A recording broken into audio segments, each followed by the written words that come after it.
You're listening to a RALIANCE podcast, conversations and insights about our efforts to end sexual violence in one generation.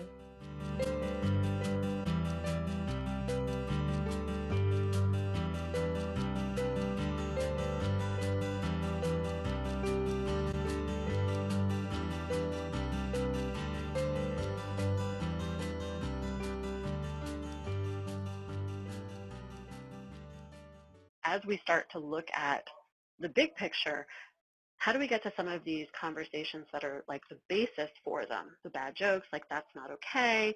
Thinking about power even. Consent can be complicated because there's power dynamics at play.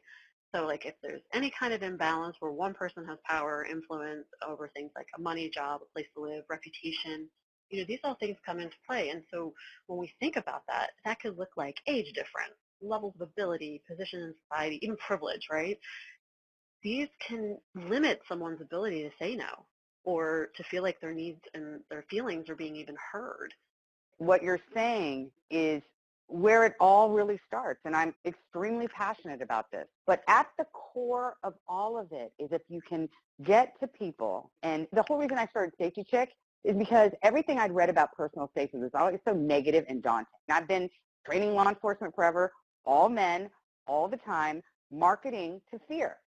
These women, weak in the corner, they break their heel, someone's breaking in, and I'm trying to impart my message, but around all these male law enforcement figures who are just, scaring the bejesus out of you.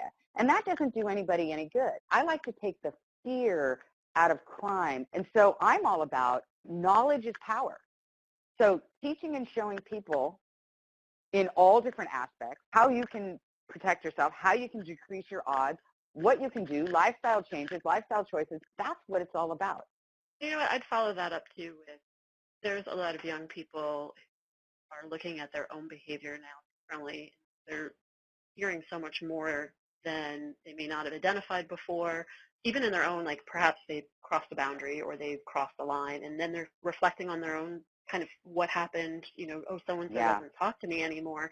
And, we want that. We want that growth, that personal growth. We need to make space for folks who have crossed boundaries, but not all the boundaries, I totally agree. There's ways that can learn from, but we have to acknowledge that harm happened. You have to be willing to say, I think I caused harm. And you know what? Right. We all cause harm. There's not a single person who, maybe Mother Teresa, who hasn't caused harm in some way. So if you start thinking about it, like how do you ever get over something? Some of it has to do with apologizing. Some of it has to do with recognizing it and acknowledging it. There's all of these ways that we sometimes forget that that's a forgiveness. You have to seek it first. You can't exactly. You have right. So there's a lot of learning that we really haven't done yet. There's a lot of conversations that still need to happen that would help make this different. And I think, young men especially who are realizing that they want to be the stand-up guy, they want to do the right thing, but maybe all of their past behavior hasn't. They're terrified of saying things because of the environment we're in. And they shouldn't be. Like we really need to create spaces where men can be talking. And, this is how bystanders, men they look to their peers for the kinds of things that will pass muster, right? If they tell a joke, will somebody laugh? Well, if somebody doesn't laugh, they're not going to tell that joke anymore. As with any big movement, right, the pendulum swings way far one way and then way far the other. I think at the onslaught of the Me Too, and extremism in any form is bad, right? So, right. But what it did was it started the conversation. I do think it is opening dialogue across the country. Yeah. It starts out by putting the fear of God in people, right? But really, what is the most constructive thing for our society is to, exactly as you're saying, it's about awareness, it's about forgiveness, it's about humility, it's about being strong, Right. and as Chanita said, it's about transparency and communication and love, loving each other. For sure. Love with Respect. accountability, Mm-hmm. Yeah, respect. absolutely. And respect for self and respect for others. And I think that's the number one empowerment. What you have really espoused in all of your work has always been, It's not a fear space. It's got to be from a place of empowerment, about knowing oneself and knowing one's situation and surroundings, and just walking through the world with confidence and knowing how to maneuver, right?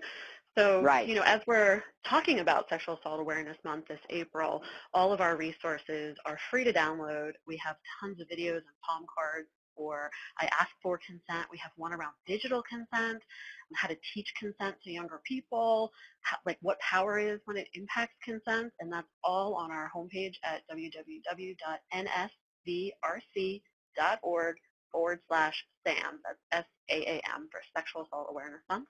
And there are 5 things that the Thread Network can do in April for SAM right now. The first being post on social media, of course.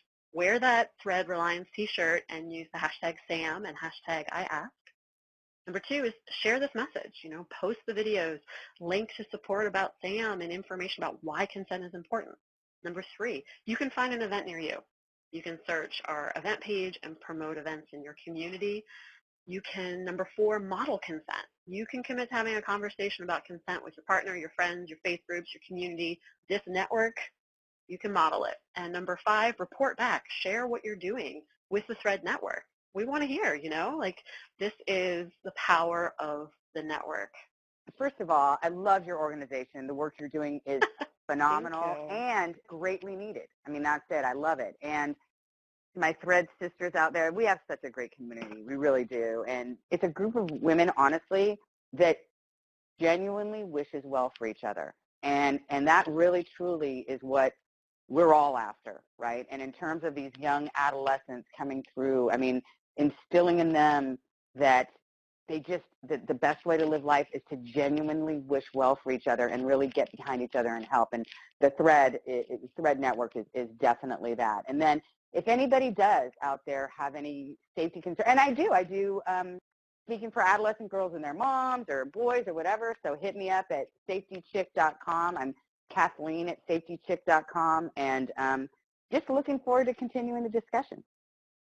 Thank you. That's Kathleen Gallagher and our other guest, Chanita Foster. I can't thank you both enough. I'm going to be in touch with lots more resources. We're going to post all kinds of stuff to the Thread Network because you are movers and shakers. You're making things happen, and you know the influence that you have, the voice you use is so important. You are going to change hearts and minds. You're doing it already. You're making the world better. You're making lives safer. And, you know, that's really what we can do for each other is we look out for each other. It's not complicated, but it's important.